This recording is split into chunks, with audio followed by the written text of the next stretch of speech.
യഥാർത്ഥത്തിൽ ഇന്ന് നിലനിൽക്കുന്നതിന് ഇന്നെല്ലാം മനുഷ്യകുലമുണ്ടായ കാലഘട്ടം മുതൽക്ക് തന്നെ ഏറ്റവും വലിയ പ്രശ്നം സംസ്കാരം തന്നെയാണ്. മനുഷ്യ സംസ്കാരത്തിൻ്റെ നാൾവഴികളിലൂടെ നമ്മൾ കടന്നു പോകുന്ന സമയത്ത് ആ സംസ്കാരത്തിൻ്റെ പ്രവർത്തനത്തിൻ്റെ ഫലമായിട്ട് ഓരോ മൂല്യങ്ങൾ ഉൽപ്പാദിപ്പിക്കപ്പെടും. സംസ്കാരം എന്ന് പറഞ്ഞത് it is A creating values. മൂല്യങ്ങൾ ഉൽപ്പാദിപ്പിക്കുക എന്നുള്ളതാണ് സാംസ്കാരിക പ്രവർത്തനത്തിൻ്റെ അടിത്തറ തന്നെ. അപ്പോൾ ആ മൂല്യങ്ങൾ ഉൽപ്പാദിപ്പിക്കുമ്പോൾ ഉണ്ടാകുന്ന സമൂഹത്തിലുണ്ടാകുന്ന ഉജ്ജ്വലമായിട്ടുള്ള മാനുഷികമായിട്ടുള്ള മൂല്യങ്ങൾ മനുഷ്യ ജീവിതത്തിൻ്റെ വ്യത്യസ്ത മേഖലകളിലേക്ക് ആഴ്ന്നിറങ്ങുന്നു. അതിലൂടെ സാഹോദര്യം, സഹിഷ്ണുത, സ്നേഹം, അനുകമ്പ ഇതൊക്കെ നമുക്ക് ഈ ലോകത്തിൽ സൃഷ്ടിക്കപ്പെട്ടതായിട്ട് കാണാം. പക്ഷെ അതേ സമയത്ത് തന്നെ സാംസ്കാരിക പ്രവർത്തനം വളരെ തെറ്റായ രീതിയിൽ പ്രതിലോമ ചിന്തകളുടെ ഫലമായിട്ട് അതിനെ പ്രാവർത്തികമാക്കുമ്പോൾ ഉണ്ടാകുന്ന ഭീകരമായിട്ടുള്ള തിന്മകളും ലോകത്തിൽ നമുക്ക് കാണാൻ കഴിയും. മനുഷ്യന് മാത്രമാണ് ഈ വിശേഷ ബുദ്ധിയുള്ളത് ചരാചരങ്ങളിൽ വെച്ച്. അപ്പോൾ ആ വിശേഷ ബുദ്ധി ഉപയോഗിച്ച് മനുഷ്യൻ അവൻ്റെ ചിന്തയിൽ ഏറ്റവും അധികം സൃഷ്ടിപരമായിട്ടുള്ള ചിന്തകളെ ഉണ്ടാക്കിക്കൊണ്ട് പ്രവർത്തിച്ചാൽ മനുഷ്യന് മറ്റൊരു മനുഷ്യരെ മനുഷ്യനായി തന്നെ കാണാൻ സാധിക്കും. സോക്രട്ടീസ് മുതൽ ഇങ്ങോട്ടുള്ള ചിന്തകന്മാർ മുഴുവൻ പല ചിന്തകന്മാരും പറയുന്നൊരു കാര്യമുണ്ട്. സംസ്കാരമെന്ന് പറഞ്ഞാൽ ഏറ്റവും ലളിതമായ അർത്ഥത്തിൽ സോക്രട്ടീസും പിന്നീട് പല സാഹിത്യ സാംസ്കാരിക പ്രതിഭകളൊക്കെ പറഞ്ഞിട്ടുള്ളത് അടുത്തിരിക്കുന്ന ആളെ അവനവനെ പോലെ കാണാൻ കഴിയുക എന്നുള്ളതാണ് ഏറ്റവും ഉജ്ജ്വലമായ സംസ്കാരം. ഒരൊറ്റ വരിയിൽ ആ വലിയ നിർവചനം കൊടുത്തിരിക്കുക. പക്ഷെ മനുഷ്യകുലത്തിൽ അങ്ങനെ സംഭവിച്ചിട്ടില്ല. ചില ഘട്ടങ്ങളിൽ അങ്ങനെ ഉണ്ടാവുന്നുണ്ട്. അടുത്തിരിക്കുന്ന മനുഷ്യനെ അവനവനെ പോലെ കാണാൻ പറ്റാത്ത ഒരു സാഹചര്യമാണ് ലോകത്തിൽ പല ഘട്ടങ്ങളിലും ഉണ്ടായിട്ടുള്ളത്. ഗുരുദേവൻ പറയുന്നുണ്ട് അതിനെക്കുറിച്ചൊക്കെ. അവനവൻ ആത്മസുഖത്തിനായി ആചരിക്കുന്നവ അപരനും സുഖത്തിനായി വരണമെന്ന് ഇതിൻ്റെ ഒരു ക്രക്സാണ്. അപ്പം അങ്ങനെയൊക്കെ നോക്കുമ്പോൾ മനുഷ്യൻ എന്ന് പറയുന്നത് ലോകത്തിലെ ഏറ്റവും ഉജ്ജ്വലമായ സുന്ദരമായ പ്രതിഭാസം.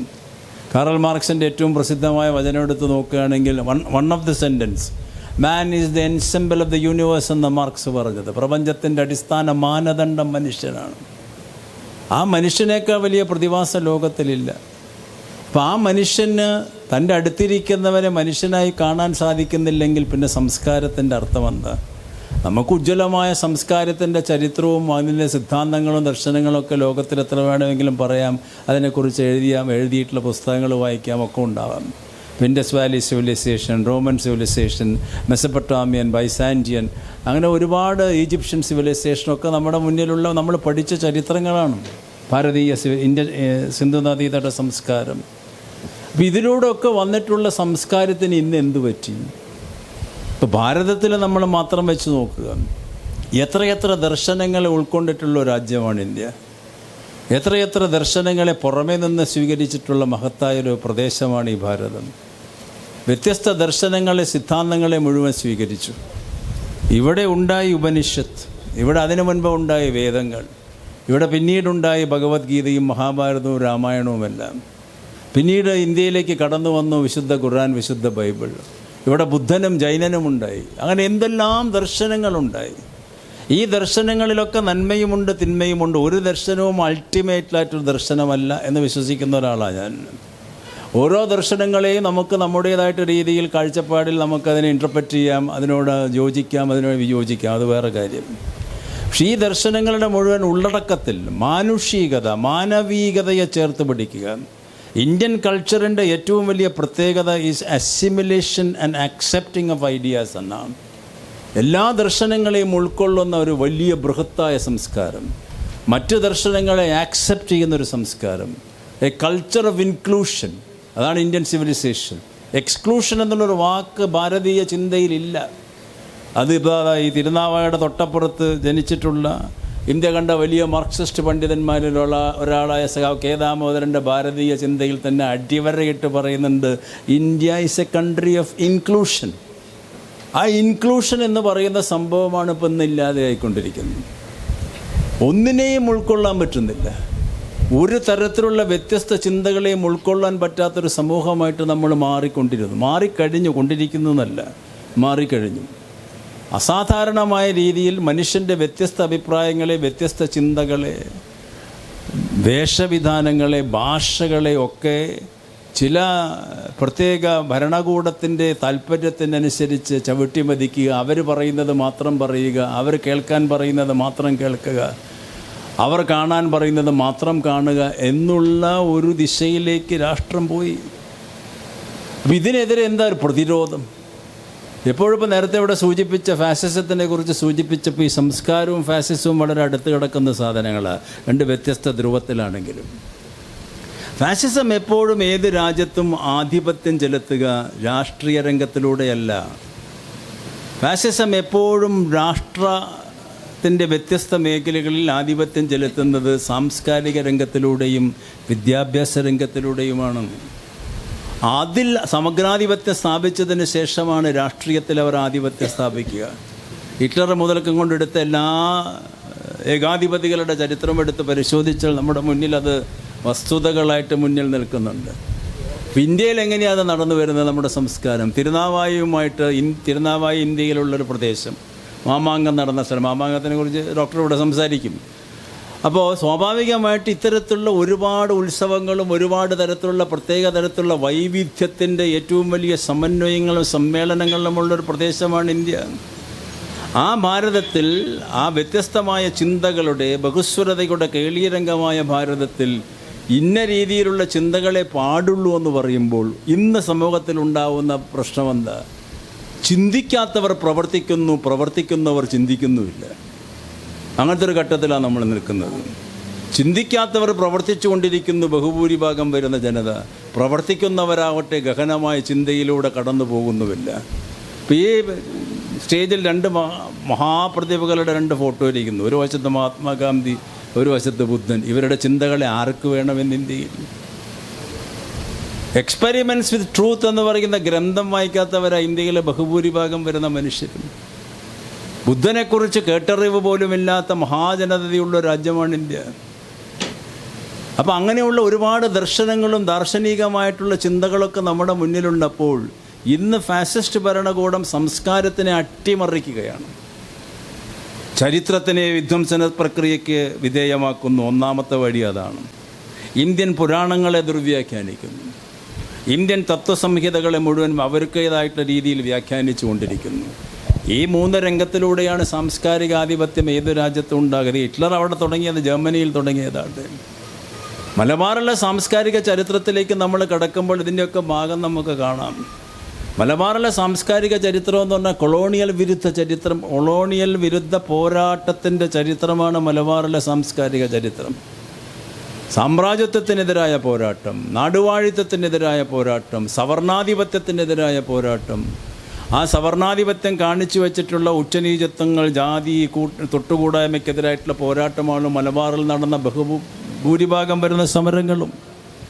921 മലബാർ കലാപമായാലും അതിനുശേഷം അതിന് നടന്നിട്ടുള്ള ഗുരുവായൂർ സത്യാഗ്രഹമായാലും അങ്ങനെ ഒരുപാട് സമരങ്ങളിൽ നമ്മൾ നോക്കുമ്പോൾ ഈ അനാചാരങ്ങൾക്കെതിരെ, അന്ധവിശ്വാസങ്ങൾക്കെതിരെ ബഹുജനങ്ങളെ അണിനിരത്തിക്കൊണ്ട് അധീശവർഗത്തിനെതിരായി പോരാട്ടം നടത്താൻ കേരളത്തിന് കാണിച്ചു കൊടുത്തിട്ടുള്ള സമരോജ്വലമായ ഭൂമിയാണ് മലബാർ.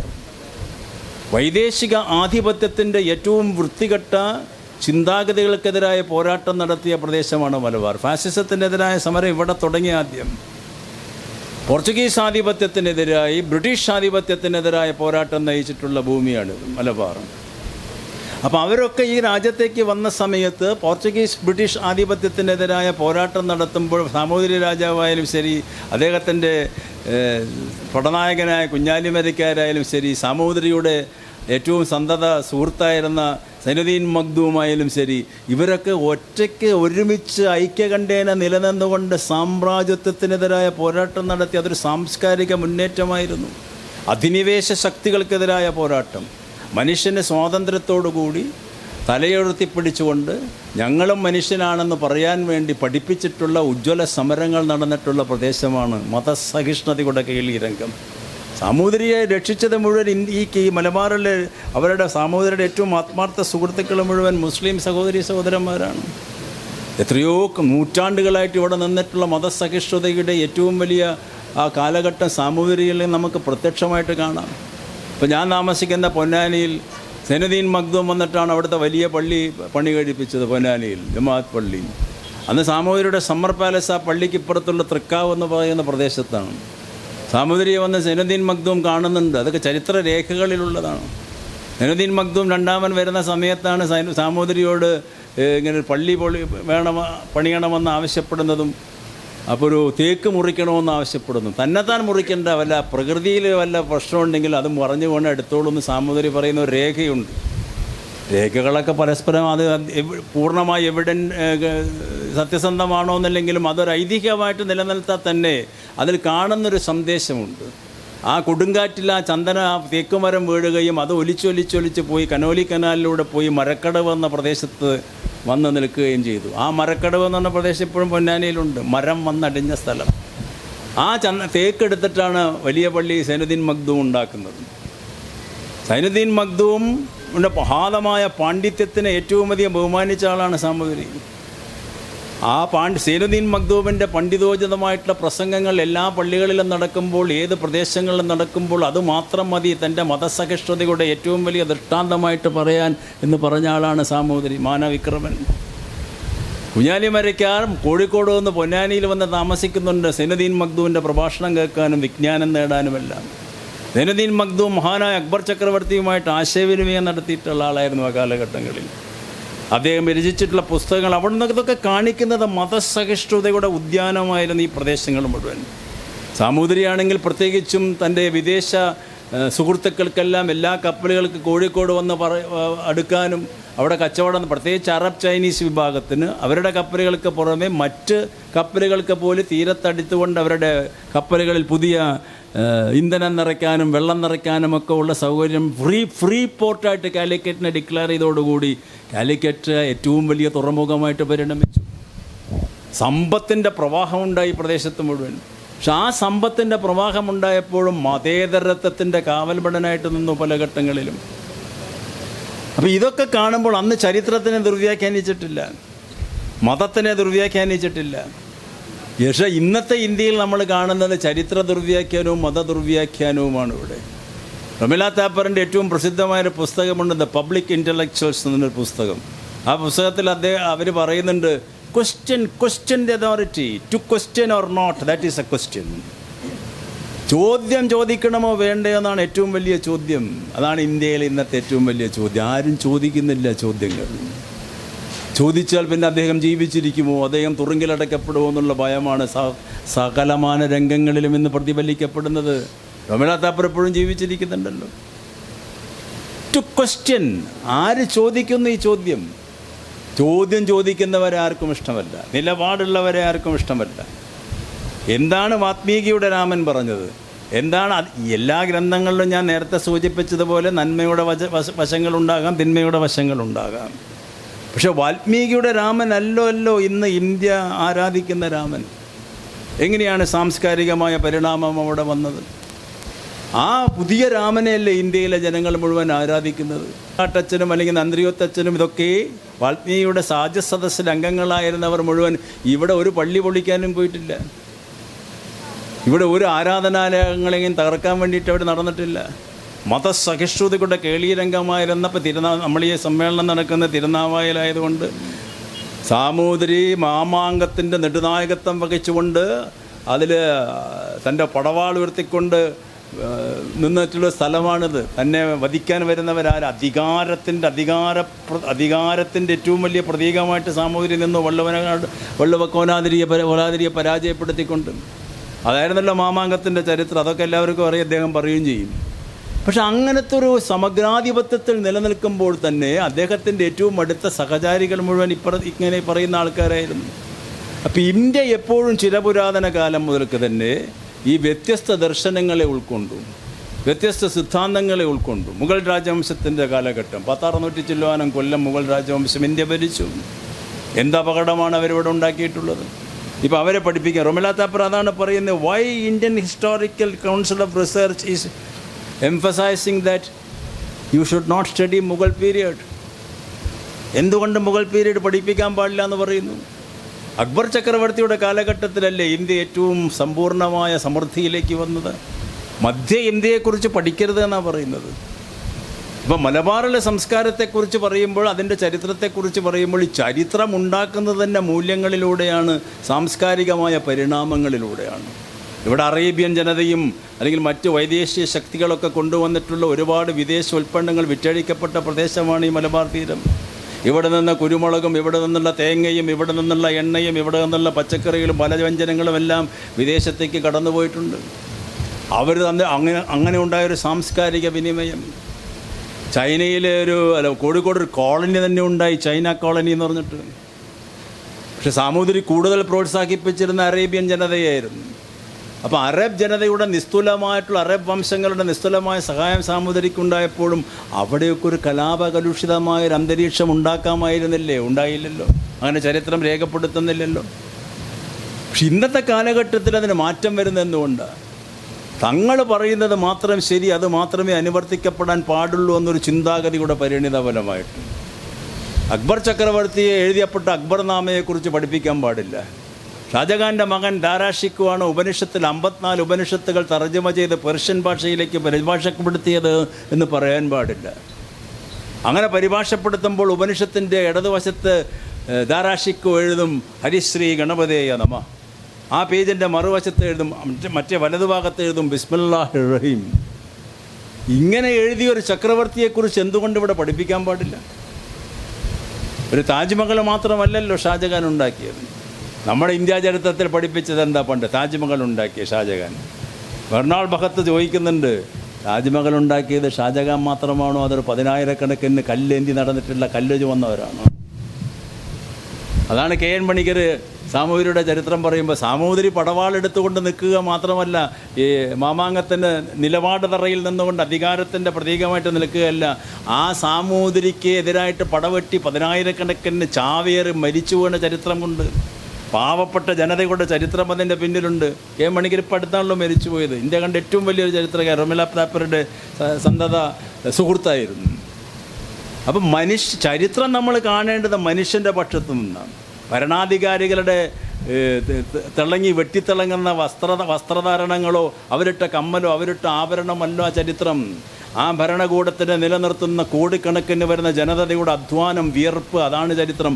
അതാണ് ഈ മനുഷ്യൻ പഠിപ്പിച്ചത്. മഹാത്മാഗാന്ധി ഉപ്പ് കുറുക്കുക, ആ ഒരൊറ്റ പ്രക്രിയയിലൂടെ ബ്രിട്ടീഷ് സാമ്രാജ്യത്വത്തിനെ ഞെട്ടിവിറപ്പിച്ചു. മനുഷ്യനെ ജനവീതികളിലേക്ക് ഇറക്കി മനുഷ്യൻ്റെ ചരിത്രം പറയണം. ആ മനുഷ്യൻ്റെ ചരിത്രം പറയുമ്പോഴാണ് ഞാൻ ചിന്തകന്മാർ പറഞ്ഞ ആദ്യത്തെ കാര്യം പറയുന്നത്, ഞാനും നിങ്ങളും മനുഷ്യനാണെന്നൊരു തോന്നൽ. പണ്ടൊരു രാജാവ് ഉണ്ടായിരുന്നു, അങ്ങനെ കഥ തുടങ്ങണ്ട. ആ കാലം പോയി. ഇനി അങ്ങനത്തെ ഒരു കഥ വേണ്ട. പണ്ട് 100-കണക്കിന് 10,000-കണക്കിന് ഇന്നും അന്നും ഒരുപാട് മനുഷ്യരുണ്ടായിരുന്നു. ആ മനുഷ്യൻ്റെ ചരിത്രം പഠിപ്പിക്കണം. ആ മനുഷ്യൻ മുസ്ലിമല്ല, ആ മനുഷ്യൻ ഹിന്ദുവല്ല, ആ മനുഷ്യൻ ക്രിസ്ത്യാനിയും ബുദ്ധനും ജൈനനുമല്ല, ആ മനുഷ്യൻ മനുഷ്യനാണ്. പ്രവാചകന്മാരൊന്നും ഇത് പറഞ്ഞിട്ടില്ലല്ലോ. മനുഷ്യനും തമ്മിൽ മതം പറഞ്ഞ് സംഘട്ടനത്തിലേർപ്പെടാൻ. പിന്നെ ആരിത് പറയുന്നു? പൗരോഹിത്യം. ഇന്ത്യ അതിൽ വിശ്വസിക്കുന്ന ഒരു രാജ്യമാണ്. പൗരോഹിത്യാധിപത്യത്തിൽ സവർണാധിപത്യം നിലനിൽക്കണം. ആ സവർണാധിപത്യം നിലനിൽക്കുമ്പോൾ സാമൂതിരിയുടെ തന്നെ കാലഘട്ടത്തിലേക്ക് തിരുനാവായയുടെ ഇതിൽ വരുന്ന സമയത്ത് ഈ തിരുനാവായ മാമാങ്കത്ത് കോലത്തിരി വള്ളുവനാട് അല്ലേ, അദ്ദേഹത്തിൻ്റെ കൈകളിൽ നിന്ന് പെരുമാൾ രാജാക്കന്മാരുടെ ഭരണത്തിന് ശേഷം അദ്ദേഹത്തിൻ്റെ കൈകളിലേക്ക് വന്ന മാമാങ്കത്തിൻ്റെ ആധിപത്യം പിടിച്ചെടുക്കാൻ വേണ്ടി സാമൂതിരി നടത്തിയിട്ടുള്ള ഈ പ്രക്രിയകളും അതിൽ സാമൂതിരി വിജയിക്കുന്നതും വള്ളുവനാതിരി പരാജയപ്പെടുന്നതൊക്കെ നമ്മുടെ മുന്നിൽ. പക്ഷേ അതിൻ്റെ പിന്നിൽ ഉണ്ടാവുന്ന ഒരു ചാവീറുകളാവുന്ന 10,000-കണക്കിന് ആൾക്കാരുടെ ജീവൻ ബലിയർപ്പിക്കപ്പെട്ടു. തിരുമാന്താംകുന്നിലെ ആൽത്തറയിൽ നിന്ന് പുറപ്പെട്ട ചാവേറുകൾ ഇവിടെ എത്തി സാമൂതിരിയെ കൊല്ലാൻ വേണ്ടി പോകുമ്പോൾ അവർക്കറിയാം ഒന്നുകിൽ മരിക്കും അല്ലെങ്കിൽ സാമൂതിരി ഇവനെ വധിക്കണം. എത്ര പേരെ കൊന്നു? അവരുടെ ചരിത്രം പറയണ്ടേ? മലബാർ കലാപത്തിൽ ബ്രിട്ടീഷ് സാമ്രാജ്യത്തിനെതിരായി പോരാടിയിട്ടുള്ള കർഷക തൊഴിലാളികളുടെ ചരിത്രം പറയണ്ടേ? വരിയങ്കുന്ന താമത് ഹാജിയുടെ ചരിത്രം പറയണ്ടേ? അലി മുസ്ലിയാരിയുടെയും ബ്രഹ്മദത്തൻ നമ്പൂതിരിപ്പാടിൻ്റെയും നാരായണ മേനോൻ്റെയും മാധവൻ നായരുടെയും ചരിത്രം പറയണ്ടേ? മനുഷ്യ സമൂഹത്തിൻ്റെ ചരിത്രം പറയണ്ടേ? എന്തുകൊണ്ട് അവരത് എന്താ പറയുക, മാപ്പിള ലഹളാന്ന് വിളിക്കാൻ നമ്മൾ സമ്മതിക്കുന്നു? ഇപ്പോഴും അത് വിളിക്കണമെന്നല്ലേ പലരും പറയുന്നത്? അതൊരു മലബാർ കർഷക സമരമായിരുന്നില്ലേ? പലതരം വ്യാഖ്യാനങ്ങൾ അതിനുണ്ടായിരിക്കാം, ഇല്ലാന്നാരും പറയുന്നില്ല. പക്ഷേ ആത്യന്തികമായൊരു മനുഷ്യ പോരാട്ടത്തിൻ്റെ കഥയാണത്, അടിമവർഗത്തിൻ്റെ കഥയാണത്. അടിമകളായി ജീവിക്കാൻ ഞങ്ങൾക്ക് വയ്യ, സവർണ മേധാവിത്വത്തിൻ്റെ കീഴിൽ മനുഷ്യനെപ്പോലെ ജീവിക്കാൻ അവകാശം ഞങ്ങൾക്കുണ്ട്, ഞങ്ങളും നിങ്ങളും മനുഷ്യനാണെന്ന് പറഞ്ഞുകൊണ്ട് പോരാട്ടം നടത്തി സാമ്രാജ്യത്വത്തിനെ ഞെട്ടിവരച്ചുകൊണ്ടൊരു പ്രദേശം തന്നെ ഒരു പ്രത്യേക റിപ്പബ്ലിക്കായിട്ട് പ്രഖ്യാപിച്ച കാര്യംകുന്ന താമസകാജിയുടെ കഥ നമുക്കറിയാം. ഇതൊക്കെ നമ്മുടെ മുന്നിലുണ്ട്. അപ്പോൾ അതൊക്കെ ഒരു വലിയ സംസ്കാരത്തിന്, ഞാൻ ഈ നേരത്തെ പറഞ്ഞ ഒരു മൂല്യങ്ങളെ സൃഷ്ടിച്ചു കൊടുത്തു. A human value, humanity is the most important thing. മനുഷ്യനേക്കാൾ വലുതൊന്നുമില്ല. മാനവികതയാണ് എല്ലാറ്റിലും വലിയ പ്രധാനം. അതിന് അനുചേർക്കുന്ന മലബാറിലെ വാഗ്ഭടാനന്ദൻ്റെ പ്രവർത്തികൾ. വിഗ്രഹപഞ്ചകനായിരുന്നു വാഗ്ഭടാനന്ദൻ. മനുഷ്യനാണ് ഏറ്റവും പ്രധാനമെന്ന് വാഗ്ഭടാനന്ദൻ്റെ ഫിലോസഫി മുഴുവൻ നാട് നീളെ അദ്ദേഹം നടന്ന് പ്രചരിപ്പിച്ചു. ജാതിക്കെതിരെ അദ്ദേഹം നിലകൊണ്ടും. തിയോസഫിക്കൽ സൊസൈറ്റിയുടെ പ്രവർത്തനം മലബാറിൽ. ആ തിയോസഫിക്കൽ സൊസൈറ്റി ഈ വിദ്യാഭ്യാസ രംഗങ്ങളിൽ ഗണ്യമായിട്ടുള്ള സംഭാവന ചെയ്തു. മാനുഷിക തുല്യതയെക്കുറിച്ച് അവർ സംസാരിച്ചു.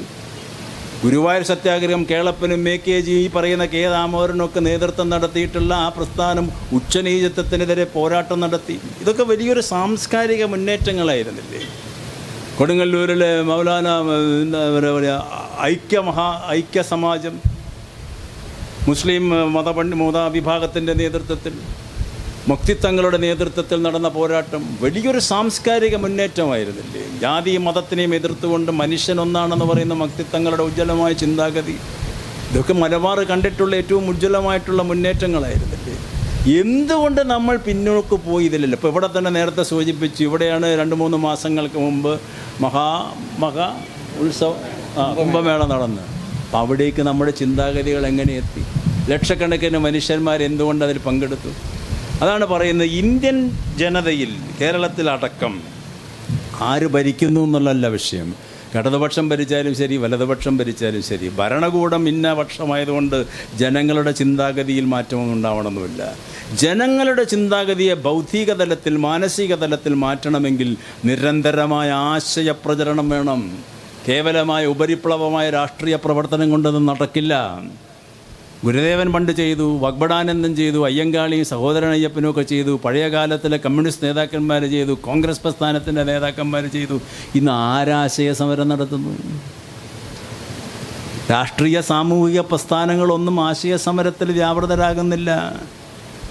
ഗുരുദേവ ദർശനം 4 വരി ചൊല്ലാൻ പറ്റാത്ത ആളാണ് ഗുരുദേവൻ്റെ ആൾക്കാരായിട്ട് നടക്കുന്നത്. എന്തൊരു കോൺട്രഡിക്ഷൻസാണതൊക്കെ. അപ്പോൾ അങ്ങനെ വലിയൊരു വായനശാലകളുടെ കേളീരംഗമായിരുന്നു മലബാർ. സാംസ്കാരിക മുന്നേറ്റത്തിൽ വലിയ പങ്ക് വഹിച്ചതാണ് വായനശാല. ഇപ്പോഴും ഉണ്ട് വായനശാലകൾ. വായന മരിച്ചു എന്നൊന്നും നമുക്ക് പറയാൻ പറ്റില്ല. കാരണം പക്ഷേ ഗഹനമായ വായന കുറഞ്ഞു വന്നു. വായനയൊക്കെ ധാരാളം നടക്കുന്നുണ്ട്. പ്രത്യേക രീതിയിലാണ് ഇപ്പോഴത്തെ യങ്സ്റ്റേഴ്സൊക്കെ വായിക്കുന്നത്. പക്ഷെ ഗഹനമായ വായനകൾ വളരെ കുറഞ്ഞു വരുന്നു. അതുകൊണ്ടാണ് നേരത്തെ പറയുന്നുള്ള ഈ ഫാസിസ്റ്റ് സംഘടനകൾ പ്രത്യക്ഷമായി ജനമനസ്സിലേക്ക് കയറി ചെന്നുകൊണ്ട് ഇന്ത്യയുടെ പുരാണ സംഹിതകളെ, ദർശനങ്ങളെ, ചരിത്രങ്ങളെയൊക്കെ ദുർവ്യാഖ്യാനിച്ചുകൊണ്ട് ഇന്ത്യൻ മനസ്സിലേക്ക് അത് തള്ളിക്കയറ്റാൻ അവർക്ക് സാധിക്കും. കാരണം അടിസ്ഥാനപരമായും ഇന്ത്യയും അതെ, തിരുനാവായും അതെ, കേരളവും അതെ ഐതിഹ്യങ്ങളിൽ വിശ്വസിക്കുന്ന പ്രദേശമാണ്, കെട്ടുകഥകളിൽ വിശ്വസിക്കുന്ന പ്രദേശമാണ്, സാങ്കല്പിക കഥകളിൽ വിശ്വസിക്കുന്ന രാജ്യമാണ്. ഇപ്പോഴും അഭ്യസ്തവിദ്യരായിട്ടുള്ള ജനങ്ങൾ പോലും ശകുനം നോക്കിയിട്ടേ പുറത്തിറങ്ങുള്ളൂ. ശാസ്ത്രജ്ഞന്മാർ റോക്കറ്റ് വിക്ഷേപിക്കുന്നതിന് മുമ്പ് നാളികേരം ഉടച്ചിട്ടേ വിക്ഷേപിക്കുന്നുള്ളൂ. ISRO ചെയർമാൻ അതിൻ്റെ മറുപടി പറയുന്നുണ്ട്. മുൻ ചെയർമാൻ മലയാളിയാണ്, നിങ്ങളൊക്കെ കേട്ടിട്ടുണ്ടാവും, എന്തുകൊണ്ട് തേങ്ങ ഉടയ്ക്കുന്നു. അപ്പോൾ ആ ഒരു കോൺസെപ്റ്റിൽ നിന്ന് നമ്മൾ മാറിയിട്ടില്ല. അപ്പോൾ ഇങ്ങനത്തെ ആൾക്കൂട്ടത്തിനെ സംഘടിപ്പിക്കാൻ ഒരു പ്രശ്നമില്ല അങ്ങനത്തെ ഒരു രാജ്യത്ത്. ആര് ജനിച്ച രാജ്യത്തതാ? പുറത്തിരിക്കുന്ന ആൾ ജനിച്ച രാജ്യത്ത്, ബുദ്ധൻ. ഇതൊന്നുമില്ല. ഞാൻ ഇറങ്ങി പുറപ്പെടുകയാണെന്ന് പറഞ്ഞു. ഇറങ്ങി തിരിഞ്ഞ് ചെന്നെങ്കിലും നടന്ന് ആദ്യം അദ്ദേഹം ബീഹാറിലൊരു സ്ഥലത്തിരുന്ന്, അവസാനമാണ് അദ്ദേഹം ആദ്യം ഒരു രാജാവിനെ കാണുന്നു. രാജാവ് പറഞ്ഞു, അങ്ങ് ഇവിടെ താമസിക്കൂ. പറ്റില്ല എന്നുകൊണ്ട് പിന്നെയും നടക്കുന്നു. അങ്ങനെ അവസാനമാണ് ഗയയിലെത്തിയിട്ട് ബോധോദയം ഉണ്ടാവുന്നതും. കൂട്ടുകാർ 4 പേരൊപ്പം ഉണ്ടായിരുന്നു. അവർ തെറ്റിപ്പോകുന്നു ബുദ്ധനായിട്ട്. അപ്പോൾ ബുദ്ധൻ തെറ്റിപ്പോകുമ്പോൾ കൂട്ടുകാരോട് പറയുന്നു, ആനന്ദനടക്കമുള്ള കൂട്ടുകാരനോട് പറയുന്നു, നിങ്ങൾ പരമമായ സത്യം കണ്ടാൽ എന്നോട് പറയുക, ഞാൻ പരമമായ സത്യം കണ്ടാൽ നിങ്ങളോടും പറയണം. അങ്ങനെ മെലിഞ്ഞ് ഭക്ഷണം കഴിക്കാതെ കൃഷകാത്രനായി ഒരു വൃക്ഷത്തിൻ്റെ ചുവട്ടിൽ കിടന്ന സമയത്താണ് ഒരു ദളിത് യുവതി വന്നിട്ട് അവരുടെ ആട്ടിൻകുട്ടിക്ക് പാല് കൊടുക്കാൻ വരുന്ന സമയത്ത് ഒരു മനുഷ്യൻ അവിടെ കിടക്കുന്നത് കണ്ടത്. ഈ മനുഷ്യൻ്റെ ജീവൻ രക്ഷിക്കണമെങ്കിൽ അതിലേക്ക് എന്തെങ്കിലും ചെല്ലണമെന്ന് പാല് കൊടുക്കുന്നു. അങ്ങനെ കുറച്ച് കൊടുത്ത് അത് പോരാഞ്ഞ് 1 ഗ്ലാസും 2 ഗ്ലാസും കൊടുത്താണ് ഈ സിദ്ധാർത്ഥൻ ജീവിക്കുന്നത്, 2ാമത്തെ ജന്മം. അങ്ങനെ ജീവിച്ചിട്ടാണ് പിന്നെയും അവിടെ നിന്നിട്ട് സിദ്ധാർത്ഥൻ്റെ ബോധോദയം വരുന്നത്. അപ്പോഴാണ് മനസ്സിലായത് പരമമായ മോക്ഷമെന്ന് പറഞ്ഞത് സകലമാന വിധത്തിലുള്ള ആസക്തികളെയും ആഗ്രഹങ്ങളെയും ഉപേക്ഷിക്കലാണ്. ദെൻ യു ആർ കോൾഡ് ബുദ്ധ. ബുദ്ധൻ പറയാണ്, എൻ്റെ 2ാമത്തെ മാതാവ് നീയാണ്, നീ ദളിത് പെൺകുട്ടിയോട്. അത് പറഞ്ഞ രാജ്യമാണിത്. ആ ബുദ്ധനാണ് എന്നിട്ട് ഇത് ഈ സത്യം കണ്ടുപിടിച്ചപ്പോൾ ആദ്യം തെറ്റിപ്പോയ സുഹൃത്തുക്കളോടാണ് പറയാൻ പോയത്, ആഗ്രഹം ഉപേക്ഷിക്കൂ, ആസക്തി ഉപേക്ഷിക്കൂ. ഇന്നിപ്പോൾ അതല്ലേ ഉള്ളൂ. അപ്പോൾ നമ്മളിതൊന്നും മനസ്സിലാക്കുന്നില്ല. നമുക്ക് ഗാന്ധി ബുദ്ധനൊന്നാവാൻ പറ്റില്ല, അത് വേറെ കാര്യം. പക്ഷേ ഇതൊക്കെ നമ്മുടെ മുന്നിലുള്ള ചരിത്രത്തിൽ ഒരുപാട് ദൃഷ്ടാന്തങ്ങൾ നമ്മുടെ മുന്നിലുണ്ട്. പിന്നെ എന്തുകൊണ്ട് നമ്മൾ ഈ ഫാസിസത്തിന് അടിമപ്പെടുന്നു? ഈ സങ്കുചിതത്വത്തിൻ്റെ മാളങ്ങളിൽ നമ്മളിങ്ങനെ ഒളിച്ചിരിക്കുകയാണ്. കൂടുതൽ ചെറിയ മനസ്സിൻ്റെ പ്രതീകങ്ങളായി മനുഷ്യൻ മാറുന്നു. അതിൻ്റെ കാരണം ഭയമാണ്. ആരോടുള്ള ഭയം? ഭരണകൂടത്തോടുള്ള ഭയം മാത്രമല്ല, ഓരോരുത്തരും അവനവനെ തന്നെ പേടിക്കുകയാണ്. നിങ്ങൾക്ക് നിങ്ങളെ പേടിയാണ്, സുരക്ഷിതത്വമില്ലായ്മ, അരക്ഷിതത്വ ബോധം. അപ്പോൾ നിങ്ങൾക്ക് നിങ്ങളുടെ സ്ഥാനവും നിങ്ങളുടെ പദവി, നിങ്ങളുടെ സൗകര്യങ്ങൾ നിലനിർത്താൻ നിങ്ങൾ പറ്റാവുന്ന അവസരത്തിൽ അടുത്തിരിക്കുന്ന ആളെ ചവിട്ടി മെതിച്ചുകൊണ്ട് മുന്നോട്ട് പോകും. അതാണ് രാഷ്ട്രീയത്തിലും സമൂഹത്തിലും എല്ലായിടത്തും കാണുന്നത്. It is basically fear comes from insecurity comes from നിങ്ങൾക്ക് നിങ്ങളെ അറിയില്ല. ഇവരൊക്കെ പഠിപ്പിച്ചത് നിങ്ങൾക്ക് നിങ്ങളെ അറിയാനാണ്. പക്ഷെ നമ്മൾ ആർക്കും അതറിയില്ല. ഇവർ പറഞ്ഞു കൊടുക്കുന്ന എന്താ പറയുക, മനുസ്മൃതിയും പഴയ വേദങ്ങളിലെ യാഥാസ്ഥിക ചിന്താഗതികളുമാണ് പറഞ്ഞു കൊടുക്കുന്നത്. അതിൽ വിശ്വസിക്കുന്ന ഒരു ജനതയായിട്ട് വരുന്നത് വിശ്വാസത്തിനെ നമ്മൾ എതിർക്കൊന്നും വേണ്ട, പക്ഷെ അന്ധവിശ്വാസത്തിനെ എതിർക്കണം, യുക്തിരഹിത ചിന്തകളെ എതിർക്കണം, ശാസ്ത്രീയമല്ലാത്ത ചിന്തകളെ എതിർത്തേ പറ്റൂ.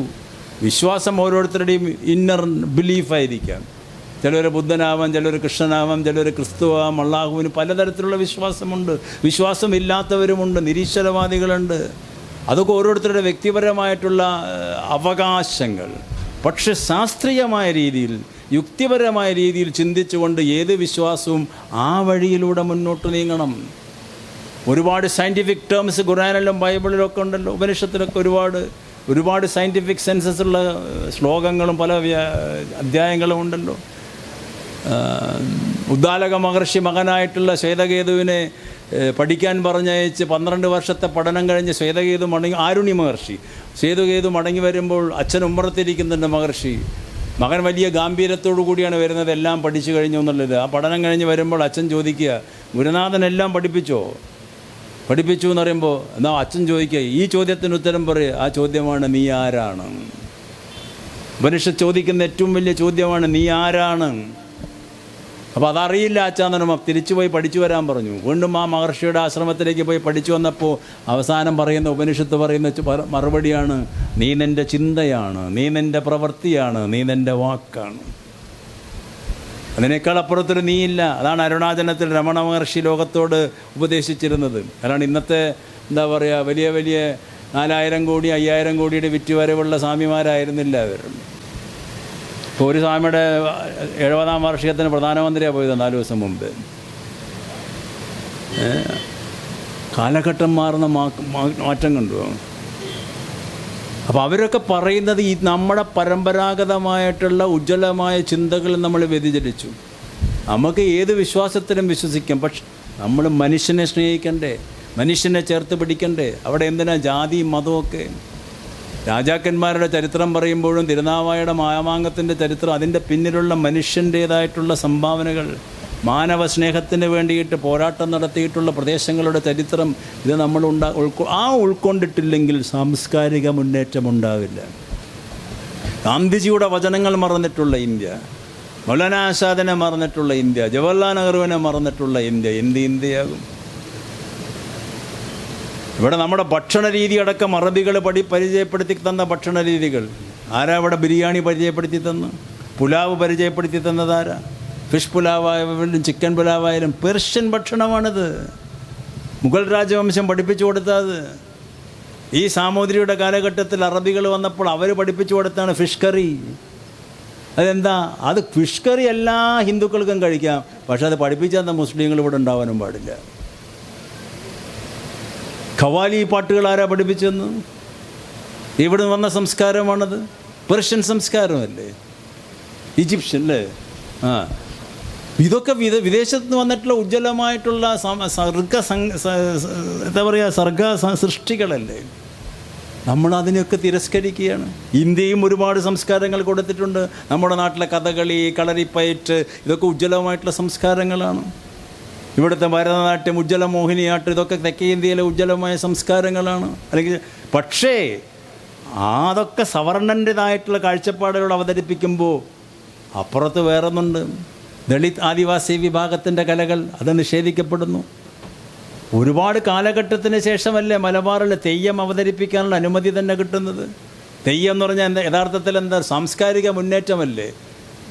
അടിസ്ഥാന വർഗ വിഭാഗത്തിന് ദൈവങ്ങളുടെ രൂപങ്ങൾ അണിഞ്ഞുകൊണ്ട് ദൈവങ്ങളുടെ രൂപത്തിനെ ആവാഹിച്ചുകൊണ്ട് അവർ നൃത്തം ചെയ്യുകയാണ്, തെയ്യം അവതരിപ്പിച്ചുകൊണ്ട്. എന്നിട്ട് സവർണാധിപത്യത്തിനെ ചോദ്യം ചെയ്യുകയാണ്. അതിനുള്ള അവകാശം കെട്ടിയിട്ട് കുറച്ച് കാലങ്ങളല്ലേ ആയിട്ടുള്ളൂ. കഥകളിയിൽ കൃഷ്ണനെ അവതരിപ്പിക്കും, എല്ലാ ദൈവങ്ങളെയും അവതരിപ്പിക്കും. ഇവർക്ക് ഈ അവകാശം കിട്ടിയിട്ട് കുറച്ച് കാലമായിട്ടുള്ളൂ. അതൊക്കെ വലിയൊരു പോരാട്ടത്തിൻ്റെ ഫലമായിട്ടല്ലേ ഉണ്ടായിട്ടുള്ളത്. ആ പോരാട്ടം നമ്മൾ കൊടുങ്ങല്ലൂർ മുതൽ അങ്ങോട്ട് കാസർഗോഡ് വരെയുള്ള മലബാറിൻ്റെ വ്യത്യസ്ത പ്രദേശങ്ങളിൽ രാജാക്കന്മാരുടെ യുദ്ധവും മാത്രമല്ല ചരിത്രം. ഈ പറയുന്ന മനുഷ്യ പോരാട്ടങ്ങൾ, അവരുടെ ചിന്തയിലുണ്ടായിട്ടുള്ള വ്യത്യസ്തമായിട്ടുള്ള രൂപപരിണാമങ്ങളാണ് മനുഷ്യനെ മുന്നോട്ട് അതിനി പിന്നോക്കം പോകാൻ പാടില്ല, ഒരിക്കലും പോകാൻ സമ്മതിക്കരുത്. സംഘപരിവാർ പറയുന്ന രാമനല്ല ഇന്ത്യയിലെ രാമൻ. രാമായണം മുഴുവൻ വായിച്ചാൽ നമുക്ക് രാമനെ ചോദ്യം ചെയ്യാം, രാമനെ നിഷേധിക്കാം. നമ്മളല്ല, വാത്മീകി തന്നെ നിഷേധിക്കുന്നുണ്ട്. വാത്മീകി ചോദ്യം ചെയ്യുന്നുണ്ട് രാമനെ. കഥാകൃത്ത് രാമനെ പരിഹസിക്കുന്നു അവസാനം രാമായണത്തിൽ. അപ്പം അതൊന്നും എന്താ പറയാത്തത്? നമ്മൾ യഥാർത്ഥത്തിൽ പറയുമ്പോൾ അത് പറയണ്ടേ? ക്രൈസ്റ്റിനെ ക്രൂസിഫൈ ചെയ്യുന്നില്ലേ ബൈബിളിൽ? അതിൽ ബൈബിളിനെ ഇൻ്റർപ്രറ്റ് ചെയ്തിട്ട് ഷോപ്പൻഹോവർ എന്ന് പറയുന്ന ലോകപ്രശസ്ത ചിന്തകൻ പറയുന്നു, ബൈബിളിലെ ഏറ്റവും വലിയ വാക്ക് ക്രൂസിഫിക്കേഷൻ എന്നുള്ളതല്ല. ബൈബിളിലെ ഏറ്റവും വലിയ വാക്ക് റിസറക്ഷൻ എന്നുള്ളതാണ്, ഉയർത്തെഴുന്നേൽക്കുക. ലോകപ്രശസ്ത ചിന്തകൻ ഷോപ്പൻഹോവർ അതിനെ നിർവചിക്കുന്നത്, എന്ത് പ്രതിസന്ധി നിങ്ങൾക്കുണ്ടെങ്കിലും മനുഷ്യ നിനക്ക് ഉയർന്നെഴുന്നേൽക്കാൻ പറ്റും. ദൈവപുത്രനല്ല ഉയർത്തെഴുന്നേൽക്കുന്നത്, മനുഷ്യനോട് പറയുക റിസറക്റ്റ്.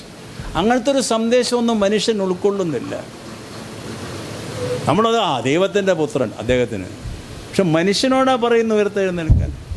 ഭഗവത്ഗീതയിൽ മഹാമോശ ശ്ലോകമുണ്ട്, നല്ല ശ്ലോകങ്ങളുണ്ട്. നമ്മളൊന്നും ആധികാരിക പണ്ഡിതന്മാരല്ലെങ്കിലും ചെറിയൊരു വിവരം വെച്ചിട്ട് അതിൽ വ്യാസൻ എഴുതുന്നൊരു ശ്ലോകമാണ്, ഉദ്ധരേതാത്മനാത്മാനാം ആത്മനാഹാത്മനസ്യാദയാത് ആത്മനാഹാത്മനാ ബന്ധു ആത്മനാരിപുരാത്മന. തളർന്നു കിടക്കുന്ന അർജുനനെ രഥത്തിൽ തളർന്നു കിടക്കുമ്പോൾ കൃഷ്ണൻ പറയാണ്, അർജുന നീ തന്നെത്താൻ എന്നെ ഉദ്ധരിക്കേ.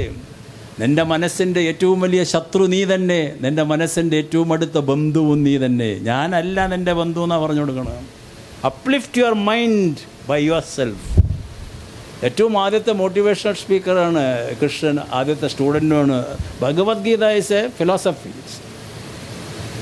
ആ രീതിയിൽ എന്തുകൊണ്ട് കാണാൻ പറ്റുന്നില്ല? ഗാന്ധി അങ്ങനെയാണല്ലോ. ആ യുദ്ധക്കളത്തിൽ വെച്ച് ഉപദേശിച്ചിട്ടുള്ള ഭഗവത്ഗീതയാണ് പോയി കൊന്നിട്ട് വരുമെന്ന് പറയുന്ന കൃഷ്ണൻ്റെ ആഹ്വാനത്തിനാണ് ഗാന്ധി വേറെ രീതിയിൽ അത് ഇൻ്റർപ്രറ്റ് ചെയ്ത് അനാസക്തി യോഗം എന്നാക്കിയൊരു ബന്ധം എഴുതിയത്. വല്ലാത്തൊരു കോൺട്രഡിക്ഷൻസ് അല്ലേ ഇതൊക്കെ വരുന്നത്?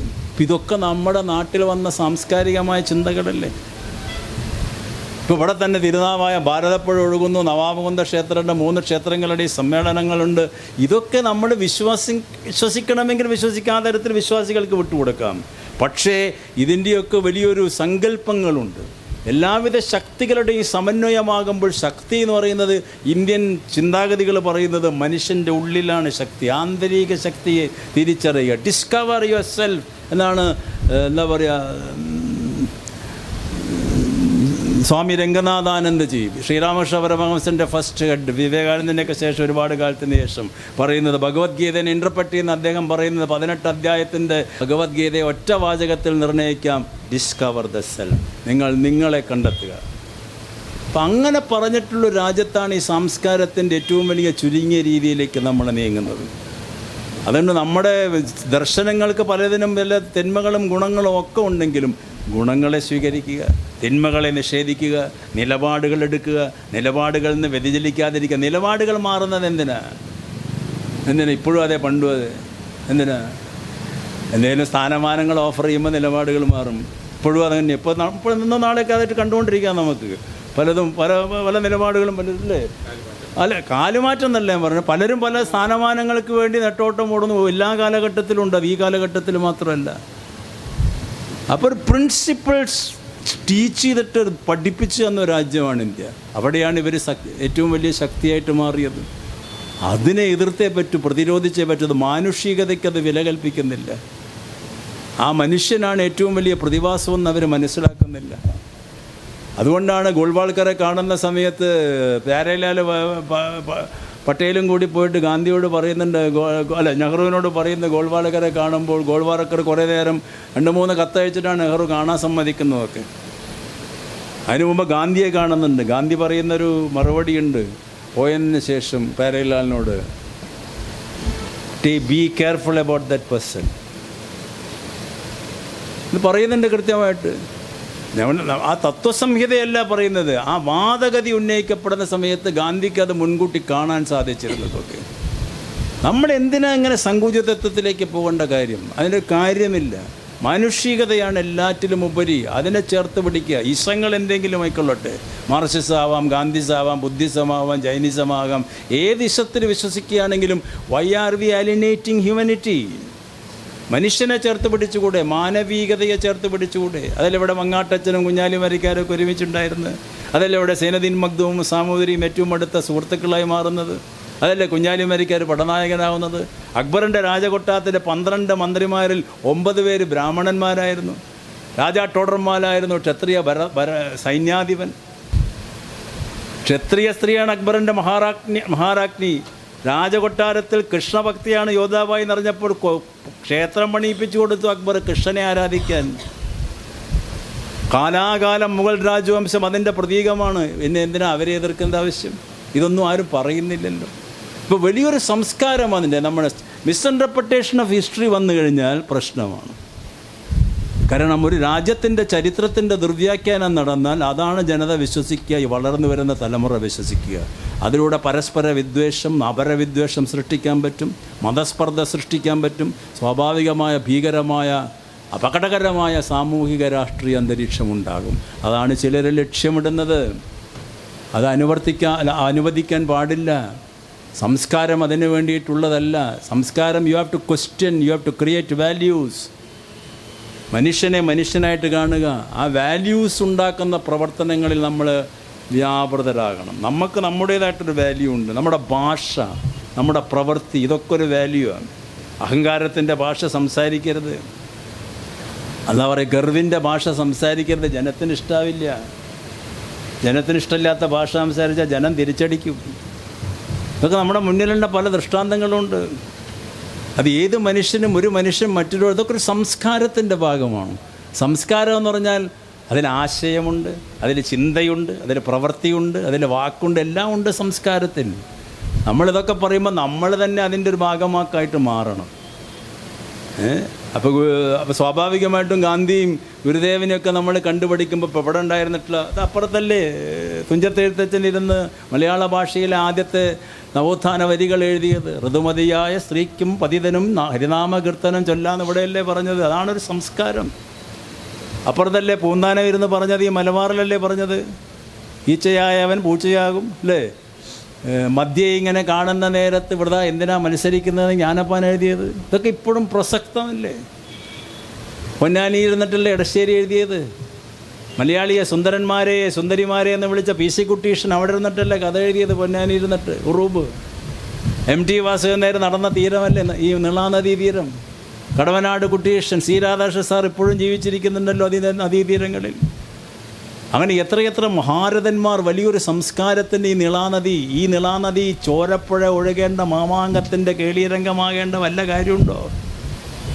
അതിലൂടെ മാത്രമല്ല തിരുനാവായ അറിയപ്പെടേണ്ടത്. ഇവിടെ എടശ്ശേരിയുടെ നാടാണ്, ഉറൂബിൻ്റെ നാടാണ്, MT-യുടെ നാടാണ്, രാധാകൃഷ്ണ നാടാണ്, മൊയ്യൻകുട്ടി വൈദ്യരുടെ നാടാണ്. അങ്ങനെ പല മഹാപ്രതിഭകളും ഈ പ്രദേശത്തോട് പറഞ്ഞത് മാനവികതയെ ചേർത്ത് പിടിക്കാൻ.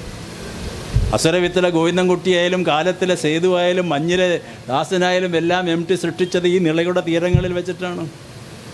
ആ നിളാനദിയുടെ തീരങ്ങളിൽ അവരുടെക്കുള്ള ഡയലോഗ് പറയുന്നതൊക്കെ സേതുവിനോട് മാത്രമേ സ്നേഹമുള്ളൂ എന്ന് പറയുമ്പോൾ MT മനുഷ്യൻ്റെ ആന്തരികതയിലേക്ക് പോകുമ്പോൾ മനുഷ്യ സ്വഭാവത്തിൻ്റെ എല്ലാവിധത്തിലുള്ള വിഹ്വലതകളും വികാര വിചാരങ്ങളെയും കണ്ടിട്ടല്ലേ അത് എഴുതുന്നത്. അത് ഈ നിളാതീരത്തിന് അദ്ദേഹം കണ്ടുപിടിച്ചാണ്. അദ്ദേഹത്തിൻ്റെ അമ്മാവൻ്റെ മകനായിട്ടൊരു ഭ്രാന്തനാണ് ആ ഗോവിന്ദൻകുട്ടി. ഇതൊക്കെ പഠിച്ചവർക്കറിയാം. ഇപ്പം നേരിൽ കാണുന്ന സാധനങ്ങളെ അത് എഴുതിയത് മുഴുവൻ. എടശ്ശേരി ഏറ്റവും വലിയ പുരോഗമനമായ വരികളൊക്കെ. അപ്പോൾ നിള നദി, തിരുനാവായ, മലബാർ, ഇതൊക്കെ വലിയൊരു സംസ്കാരത്തിൻ്റെ നിറകുടമാണ്. പണ്ട് പറയും നദീതീരങ്ങളിൽ നിന്നാണ് സംസ്കാരം ഉണ്ടാവുക. അപ്പോൾ അത് ഈ ഭാരതപ്പുഴ വലിയൊരു സംസ്കാരത്തിന് സംഭാവന ചെയ്തിട്ടുള്ള വലിയൊരു മഹത്താരമായിട്ടുള്ള പ്രദേശമാണ്. അപ്പോൾ ആ സാംസ്കാരിക പെരുമയുള്ള ഈ പ്രദേശത്തിന് ഈ സങ്കുചിതവാദത്തിൻ്റെ വക്താക്കൾക്ക് വിട്ടുകൊടുക്കാൻ പാടില്ല. അങ്ങനെ വിട്ടുകൊടുത്ത് ലക്ഷക്കണക്കിന് ആൾക്കാർ കൂടാൻ കാരണം അവർക്ക് പുരാണവും അറിയില്ല, ദർശനും അറിയില്ല, ദൈവങ്ങളെക്കുറിച്ചും അറിയില്ല. ഈ പൗരോഹിത്യം പറയുന്ന അബദ്ധജടിലമായ ധാരണകളിൽ മാത്രം വിശ്വസിക്കുന്നു. രാമായണ മാസം, കർക്കിടക മാസം എല്ലാവരും ആചരിക്കുന്നുണ്ട് പല അമ്പലങ്ങളിലും. സമയമായ പറയണോട്ടോ, ഞാൻ നിർത്താം. അപ്പോൾ സ്വാഭാവികമായിട്ടും അവിടെ ചെല്ലുന്ന സമയത്ത് നിങ്ങളൊക്കെ പോയിട്ടുണ്ടാവും. കർക്കിടക മാസ ആചരണത്തിൽ 10-20 ആളുണ്ടാവും. ഒരാളിരുന്ന് വായിക്കുന്നുണ്ടാവും. മിക്കവാറും അമ്പലങ്ങളുടെ സ്ഥിതി അതാണ്. കേൾക്കുന്നുണ്ടാവും. 15 ആളൊക്കെ ഉണ്ടാവുള്ളൂ ചിലപ്പോൾ. വായിക്കുന്ന ആൾക്കും അത് കേൾക്കുന്ന ആൾക്കും അതിൻ്റെ അർത്ഥം അറിയുന്നില്ല. സ്വാഭാവികമായിട്ട് ശ്രദ്ധിച്ചു നോക്കിയിട്ടുണ്ടോ? ഈ രാമായണം എന്ന് പറഞ്ഞാൽ ആദികവി എഴുതുന്ന രാമായണത്തിൻ്റെ ഏറ്റവും ബൃഹത്തായ സന്ദേശം ആരും ഉൾക്കൊള്ളുന്നു. അതിനെക്കുറിച്ച് തന്നെ തർക്കങ്ങൾ എത്രയോ ചരിത്രകാരന്മാർ നടത്തിയിട്ടുണ്ടല്ലോ. അപ്പോൾ രാമനെക്കുറിച്ച് വർണ്ണിക്കാം, കൃഷ്ണനെക്കുറിച്ച് വർണ്ണിക്കാം, ഇതൊക്കെ അങ്ങനെ ആയിക്കോട്ടെ വിശ്വാസം. പക്ഷേ കേരളത്തിലും ഇന്ത്യയിലും ഇപ്പോൾ ഗുരുദേവൻ പറഞ്ഞ വാചകമായാലും വാഗ്ബടാനന്ദൻ ഇവിടെ പറഞ്ഞതായാലും സഹോദരൻ അയ്യപ്പൻ പറഞ്ഞതായാലും ഈ പറഞ്ഞ 1921 കലാപമായാലും മനുഷ്യൻ്റെ ഉന്മനത്തിന് വേണ്ടി നടന്ന പോരാട്ടമല്ലേ? മനുഷ്യനെ തലയുയർത്തിപ്പിടിച്ചുകൊണ്ട് ജീവിക്കാൻ വേണ്ടി നടത്തിയ പോരാട്ടമല്ലേ?